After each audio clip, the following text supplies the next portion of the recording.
Hey, everybody. Oh, try to get this a little bit closer. I think it's that light in the back. But anyway, all right. So it is Thursday. One more day till Friday. Okay, stay strong. So I think one of the biggest challenges we have faced in the last 2 years is what I'm going to call change fatigue. Okay, and when I say change fatigue, this is what I mean. Because chances are you've been affected by at least a few of these, honestly, probably all of them. Okay, your work's probably changed, right? Your schedule's probably changed, your routine's changed. The rules have constantly been changing, mask, no mask, what have you. Um, People have changed. I mean, so on and so forth. Like there's tons of them. And I think you kind of get the point. But change is really hard.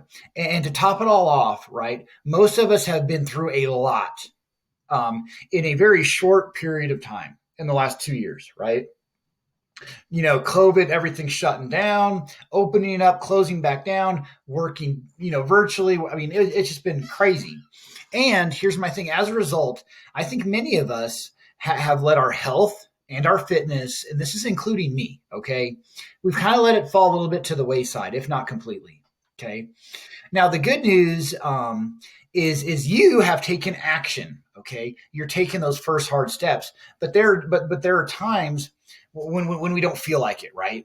When we get overwhelmed or we get too tired or too stressed, and we just like screw it. I'm just fatigued. I'm tired of it. I'm just gonna do whatever it is that I want to do. So this is there are two ways that you can create hope, okay, and cultivate change to continue to break free from this change fatigue, okay. And the first one is ask yourself. As I want you to ask yourself the following question, okay. What does it look like if I keep on the same path and don't continue to change? Okay, what does that look like? Then get a sticky pad or a notepad. I have tons of these for my to-do list.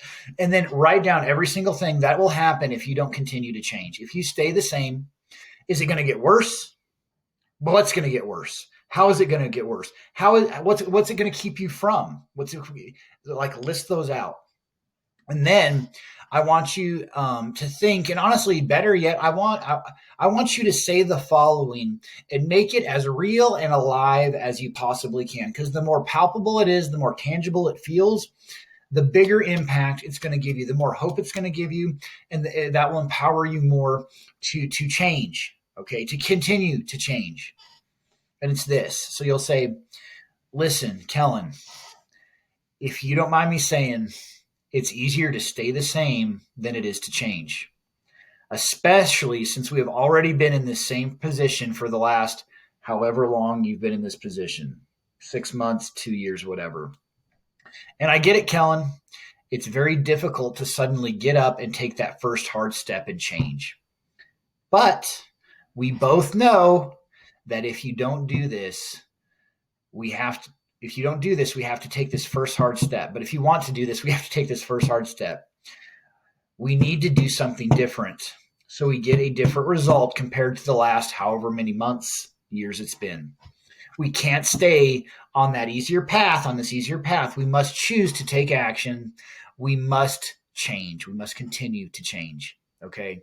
So the idea there being is we have to stay the course. Okay. We have to keep making one step after the other. Whenever we get complacent, we get tired and we don't want to continue to change, that's where we'll stop, and then we're slowly going to develop those habits that have been prohibiting us and that are going to just pull us back. We don't want that. We want to keep moving forward. And here's the thing: you'll be surprised if you actually write down write down what's going to happen if you don't continue to change, and then say that to yourself, reinforcing the idea that I need to keep making steps forward. You'll be surprised at how motivated and determined you will feel preaching that back to yourself. Okay. And then the second thing to meditate on is the following verse, and what it does, it tells us about God. Because here's the thing: He is unchanging. Okay, and in 2 Corinthians 3:3, in a world that's always changing, He has been the same now and forever. And it says, "But the Lord is faithful, and He will strengthen you and protect you from the evil one." And like I say here, God is unchanging. He is the same yesterday, today, tomorrow, and forever. Okay. And despite all the craziness of the world right now and all the changes that are going on, God is faithful, and he promised to strengthen you, and he promised to protect you. Okay. So who can you count on to never change? That many people. Okay. Who can you trust with your biggest, darkest fears, regrets, challenges? Who's seen them all even before you were born and know what you were going to do? Okay.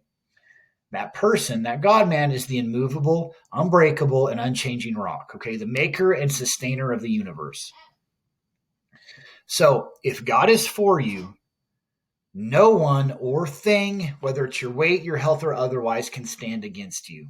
Okay. So reinforce that idea. God is behind you, and keep making those first steps. Take that first step and just keep on moving. Okay. I hope you have an epic Thursday. Bye.